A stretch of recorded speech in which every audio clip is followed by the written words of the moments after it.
Hello students, BSc Part 1 maths group के सभी बच्चों का फिज़िक्स की पहली क्लास में स्वागत है।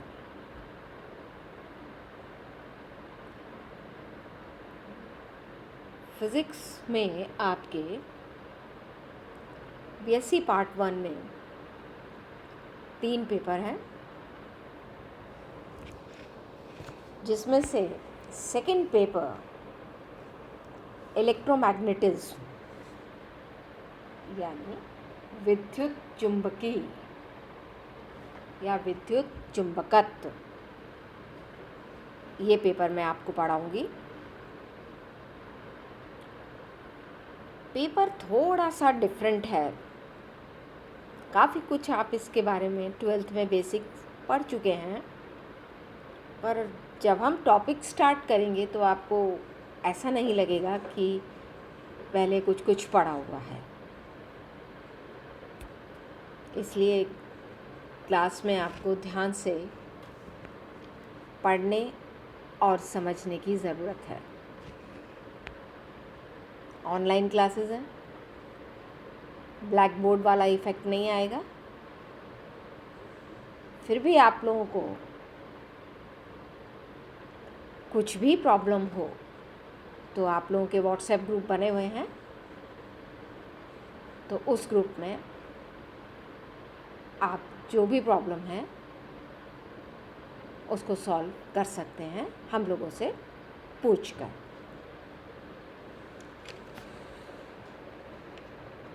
पेपर है मेरा इलेक्ट्रोमैग्नेटिज्म, विद्युत चुंबकत्व। इसके लिए हम CBH की बुक फॉलो करेंगे, कॉलेज बुक हाउस। ऑथर हैं MP सक्सेना, SS रावत और PR सिंह। तो आप सब लोग जो अपना कोटा यूनिवर्सिटी का सिलेबस है उसके अकॉर्डिंग इस बुक को परचेज़ कर सकते हैं, ख़रीद सकते हैं। कॉलेज बुक हाउस की बुक है, सक्सेना, रावत और सिंह की। हिंदी मीडियम वालों के लिए भी है और इंग्लिश मीडियम वालों के लिए भी है। इस पेपर का फर्स्ट यूनिट हम स्टार्ट करते हैं, स्केलर एंड वेक्टर फील्ड। पहला चैप्टर है आपका। अब सबसे पहले हम चैप्टर स्टार्ट करने से पहले हम ये देखते हैं इलेक्ट्रोमैग्नेटिज्म होता क्या है क्या ये इलेक्ट्रोमैग्नेटिज्म। तो ये फिज़िक्स की एक ब्रांच है जो इलेक्ट्रोमैग्नेटिक फोर्स को डील करती है। Electromagnetism is branch of physics that deals with the electromagnetic force, विद्युत चुंबकीय बल। इलेक्ट्रोमैग्नेटिक फोर्स जो है, जो 4 आपके फंडामेंटल फोर्सेस हैं उनमें से एक है, and exhibits electromagnetic field such as magnetic field, electric field and light, विद्युत क्षेत्र, चुंबकीय क्षेत्र और प्रकाश। अब इस इलेक्ट्रोमैग्नेटिज्म की बुक का फर्स्ट यूनिट है आपका स्केलर एंड वेक्टर फील्ड्स, जो आज हम स्टार्ट करने जा रहे हैं।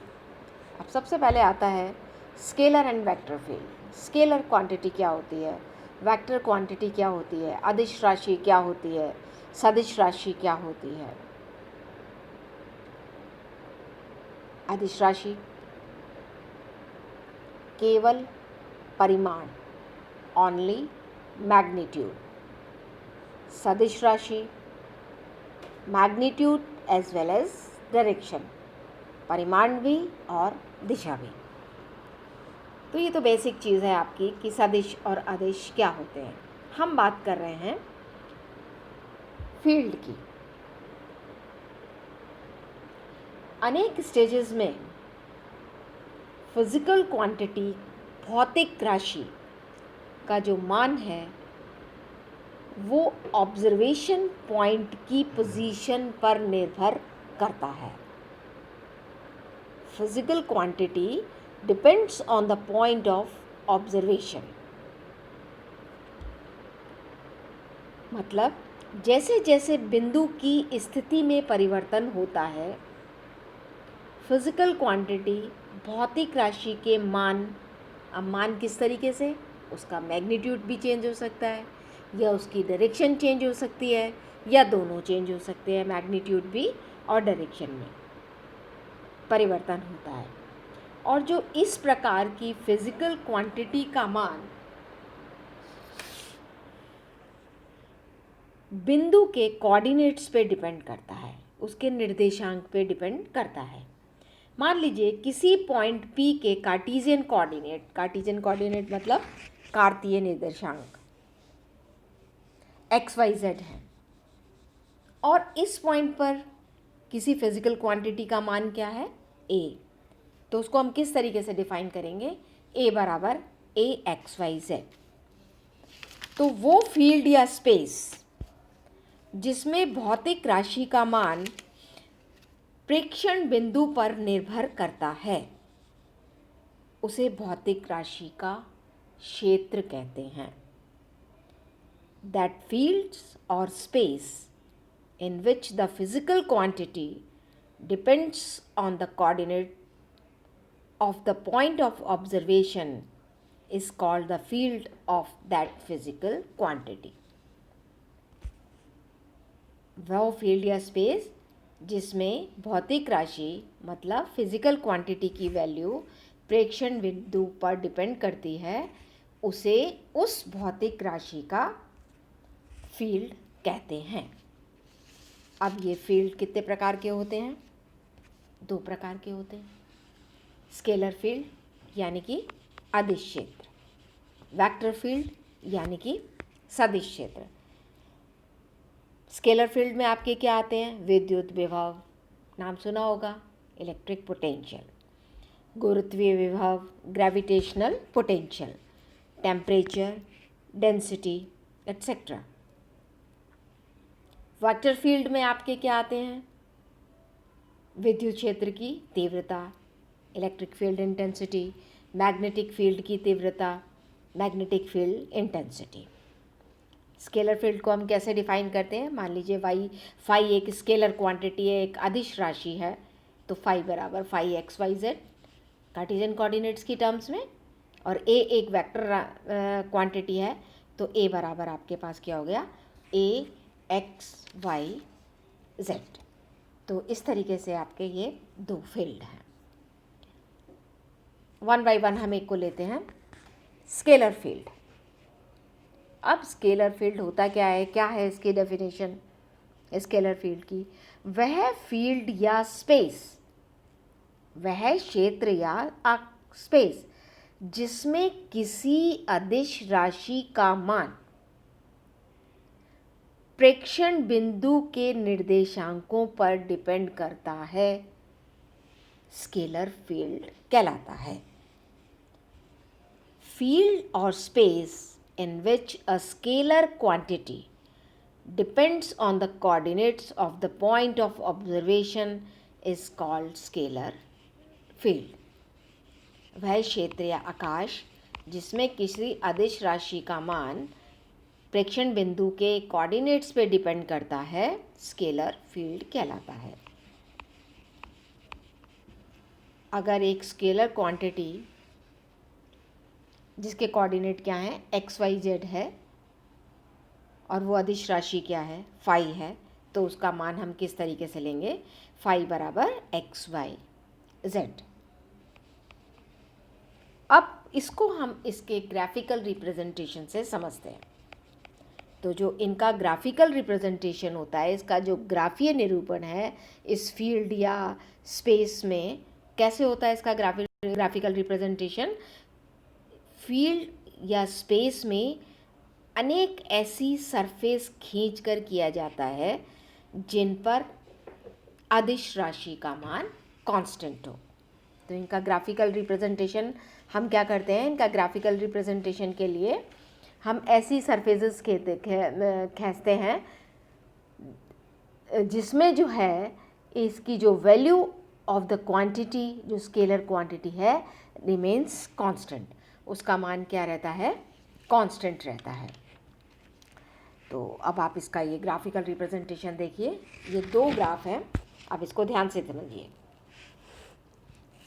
ये हमने क्या किया है, ऐसे पृष्ठ खींचकर किया है इनका जिन पर अदिश राशि का मान कांस्टेंट रहता है। आपका फिगर 1 देखिए, और ऐसे जो सरफेसेस हैं इसको हम इक्यू स्केलर यानी कि सम अदिश पृष्ठ सरफेस कहते हैं। इसको हम क्या कहते हैं, इक्यू स्केलर सरफेसेस कहते हैं। इसका मतलब क्या है कि one point in space corresponds to only one value of the quantity। मतलब क्षेत्र में एक बिंदु पर अदिश राशि का मान एक ही होता है।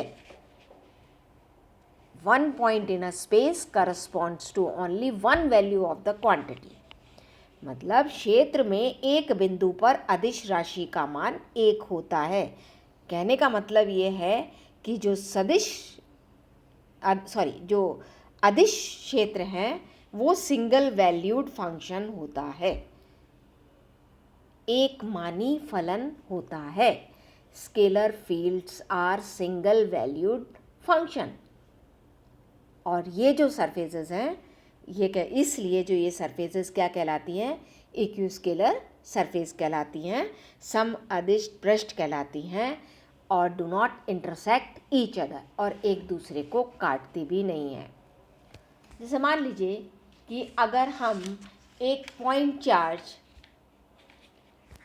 किसी स्थान पर, एक बिंदु पर एक पॉइंट चार्ज रख दें, एक आवेश रख दें, तो उसके चारों तरफ क्या होगा, इलेक्ट्रिक पोटेंशियल का मान बिंदु की स्थिति पर डिपेंड करेगा।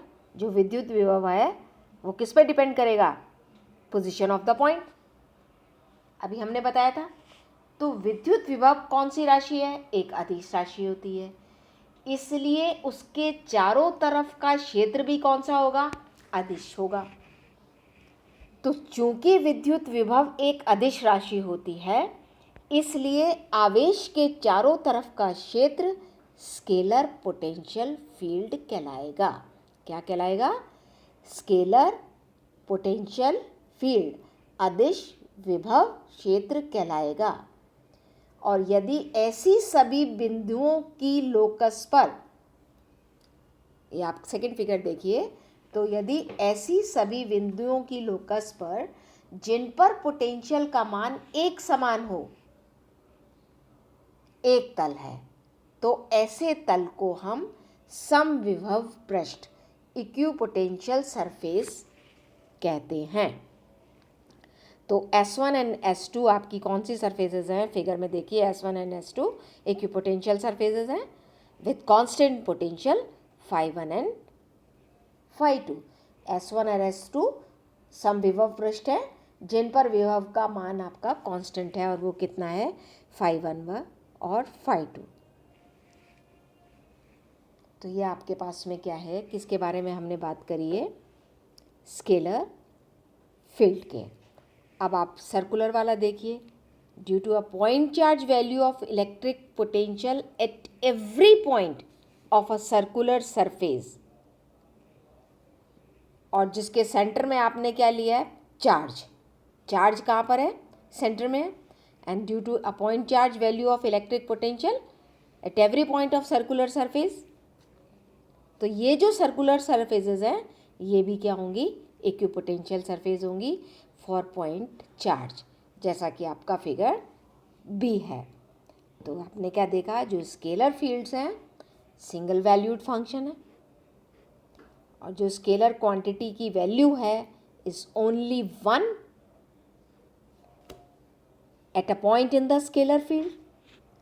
तो दो equiscalar surfaces of scalar field do not intersect each other anywhere, यानी कि दो आपकी जो समविभव सतह हैं वो इंटरसेक्ट नहीं करेंगी कहीं पर भी, क्योंकि आपका ये सिंगल वैल्यूड फंक्शन है, इसकी सिर्फ एक ही मान है।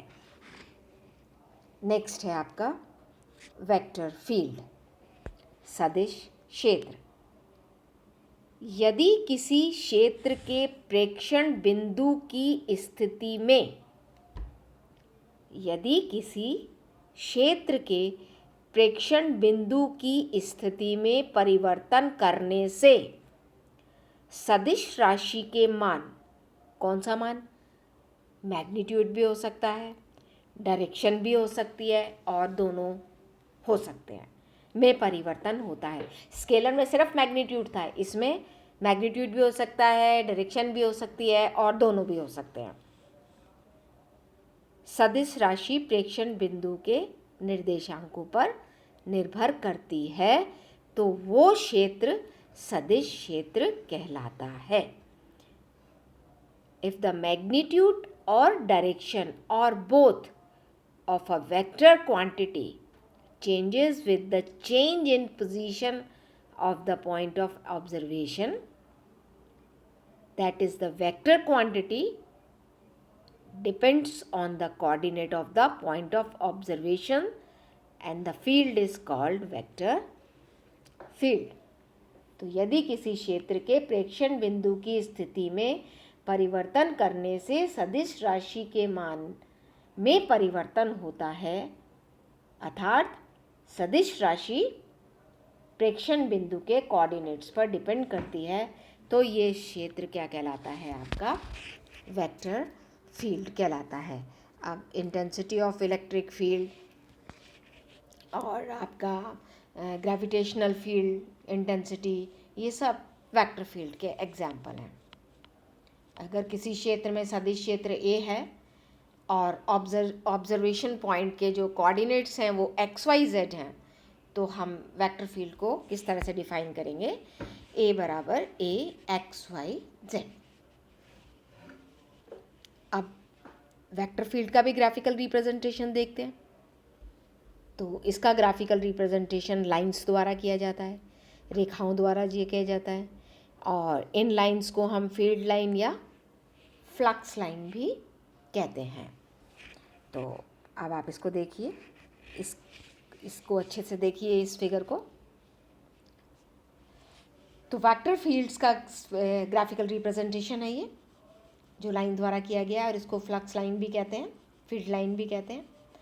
तो फील्ड में इन लाइंस को इस प्रकार खींचा जाता है कि इन लाइंस के किसी पॉइंट पर खींची गई टेंजेंट लाइन स्पर्श रेखा सदिश क्षेत्र की दिशा को डिफाइन करे। तो अब आप देखिए, ये यहाँ पर जो है ये ए वेक्टर डिफाइन कर रहा है, ये टेंजेंशली है, स्पर्श रेखी है।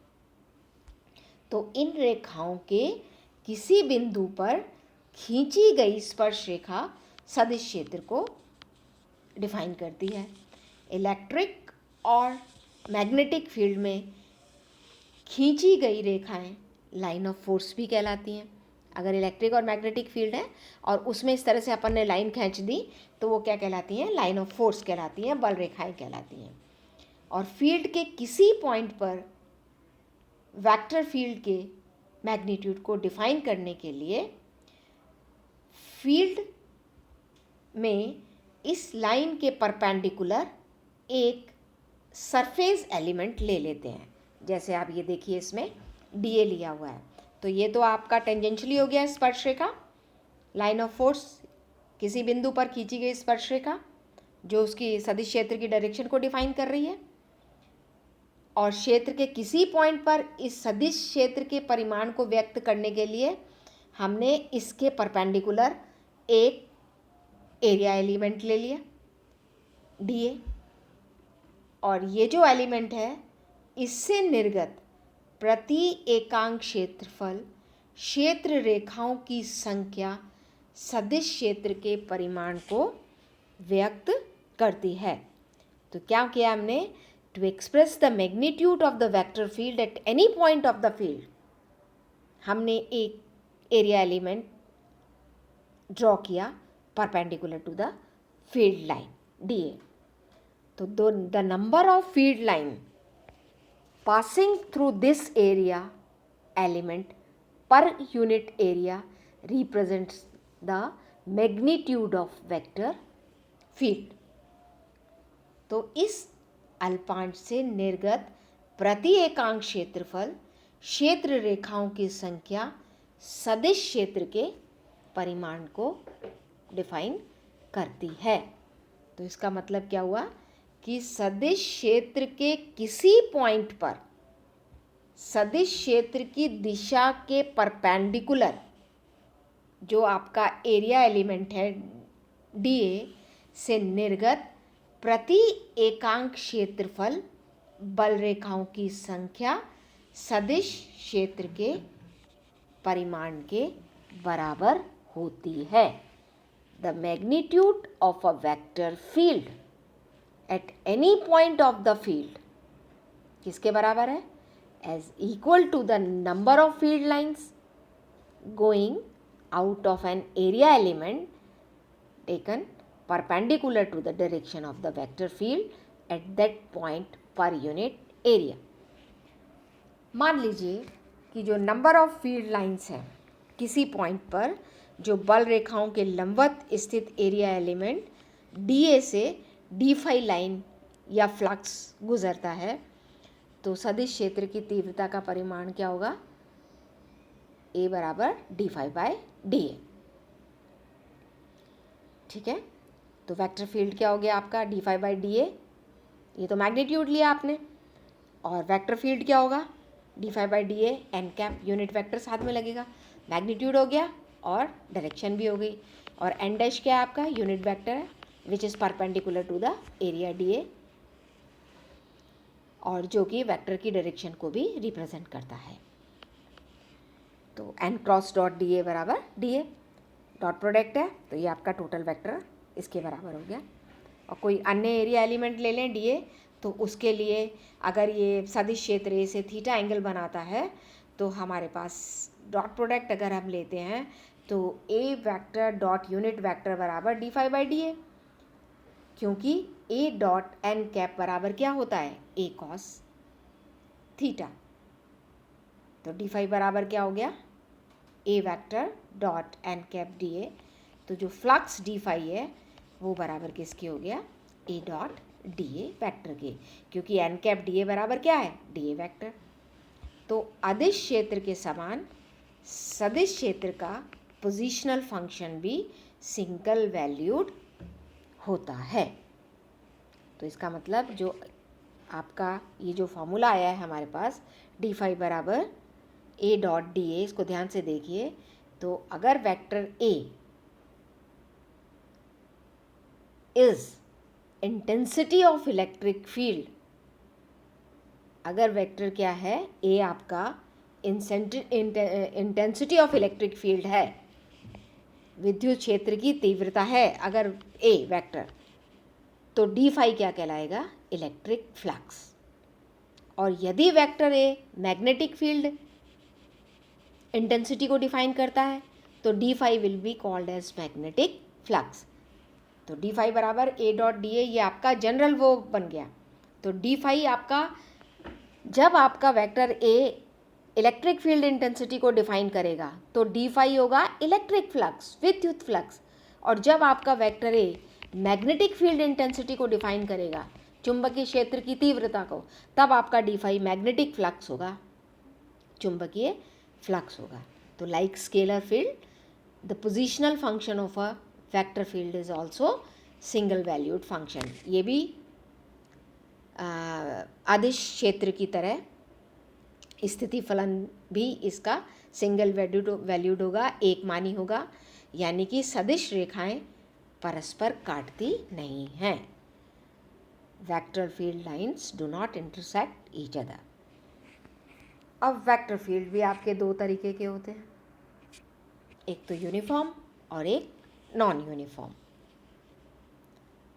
यूनिफॉर्म का मतलब क्या होगा? यूनिफॉर्म वेक्टर फील्ड का मतलब ये है कि जो लाइन ऑफ फोर्स हैं, रिप्रेजेंटेटिव लाइन ऑफ फोर्स हैं, जो बल रेखाएं हैं यूनिफॉर्म फील्ड की, वो इक्वल डिस्टेंस पे होती हैं, पैरेलल होती हैं और सेम डायरेक्शन में होती हैं। और जो representative line non uniform force की हैं वो क्या होती हैं, अनइक्वल डिस्टेंस पर होती हैं, पैरेलल टू ईच अदर नहीं होती हैं और ना ही सेम डायरेक्शन में होती हैं। ये देखिए दो फिगर आप इसके, तो ये पहला फिगर क्या रिप्रेजेंट कर रहा है, नॉन यूनिफॉर्म फील्ड। तो नॉन यूनिफॉर्म फील्ड आपका एक तो यूनिफॉर्म फील्ड है और एक नॉन यूनिफॉर्म फील्ड है। तो जो रिप्रेजेंटेटिव लाइन है ऑफ फोर्स है यूनिफॉर्म फील्ड की, वो इक्वल डिस्टेंस पे हैं, पैरेलल है देखिए आप, और सेम डायरेक्शन में है। तो आप इसके इस टॉपिक पे मत जाइएगा, नीचे फिगर के नीचे लिखा हुआ है representative line force of non uniform field are at unequal distance. तो मैं आपको पहले भी बता चुकी हूँ। तो ये जो इलेक्ट्रिक फील्ड और मैग्नेटिक फील्ड का मैंने ये वाला फिगर आपको दिखाया है, ये किसके लिए है, यूनिफॉर्म फील्ड के लिए। तो यूनिफॉर्म फील्ड में आप देखिए इक्वल डिस्टेंसेस पे हैं, पैरेलल हैं और सेम डायरेक्शन में। इलेक्ट्रिक फील्ड भी है आपका और मैग्नेटिक फील्ड भी है। अब नॉन यूनिफॉर्म फील्ड के लिए देखिए, तो नॉन यूनिफॉर्म फील्ड में क्या है, जो रिप्रेजेंटेड लाइन ऑफ फोर्स है वो अनइक्वल डिस्टेंस में, ये आप देख लीजिए अलग अलग है, किसी की डिस्टेंस सेम नहीं है, पैरेलल नहीं है, एक दूसरे के पैरेलल नहीं है और ना ही सेम डायरेक्शन में है। तो ये है आपका नॉन यूनिफॉर्म इलेक्ट्रिक फील्ड। तो आज आपने क्या पढ़ा, स्केलर एंड वेक्टर फील्ड, उसके बारे में सब हमने पढ़ लिया। अब नेक्स्ट टर्न पे अगला टॉपिक पढ़ेंगे, इसको आप पढ़ के देखिएगा, कोशिश करिएगा इसको समझने की, बुक्स परचेज़ कर लीजिए, परचेज़ कर लेंगे तो आपको समझने में आसानी होगी। और फिर भी कोई प्रॉब्लम हो तो आप व्हाट्सएप ग्रुप पर कॉल कर सकते हैं। Thank you.